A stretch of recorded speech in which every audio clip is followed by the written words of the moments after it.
Sveikinimai komandai, sveikinimai visiems fanams Sūduvos ir manau, kad šiandien atvažiavom gerai nusiteikę, gerai koncentruoti ir geras buvo rungtynės tiek gynybai, tiek puolime.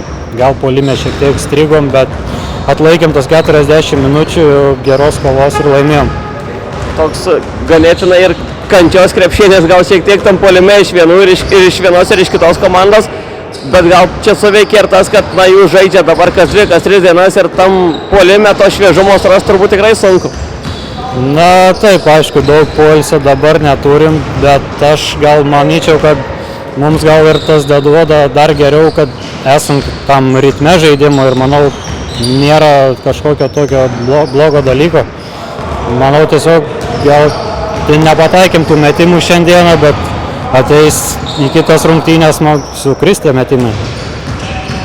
Ir turbūt ir patys jaučiat, kad turit čia kitokį pranašumą po lenta ir pats ir po kelias tikrai neblogas rungtynės turėjot, tai čia puolime tos akcentus ir dedat, kad reikia bandyti laužti po krepšių daugiau. Tai yra, aišku, ant pukelio daugiau gal akcentuojam tą žaidimą ir visą kitą, bet šiandien vis tiek turėjom nemažai problemų ir patys ėmė daug ofensų iš tikrųjų. Pirmoji pusė pasiėmė ir pasidarė nemažai daug taškų, tai manau vis tiek reikėtų mums patiems irgi labiau pasimti dar daugiau, visiems tvertis tus kamuolius ir tiek. Šiandien nemažai gynėtės ir zonoje ir dažnai tai varžovas išmušdavo iš to ritmo. Kaip galvoja, ar tai gali suveikti šitoj serijoje dažniau ir galbūt dar geriau? Na, manau, čia buvo jo truputį pakeitimų mūsų gynyboje, truputį miksavom, gynėmės ir taip. Manau, iš tikrųjų išmušė jaunimą truputį šviežią.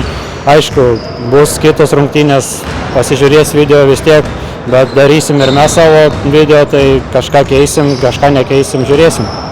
Dabar apskritai, kai žaidžiate kas 2-3 dienas, pavyksta kažkaip į tos varžovus įdėmiau pasižiūrėti ir kažkokią rimtesnę analizę padaryti, ar viskas labiau per kovą ir charakterį?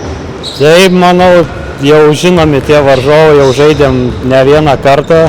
Tai tiesiog reikia ateiti į rungtynės gerai pasiruošus, žinoti kiekvienus tus derinius varžovų, būti gerai koncentruotiem ir tiesiog išpildyti viską gerai.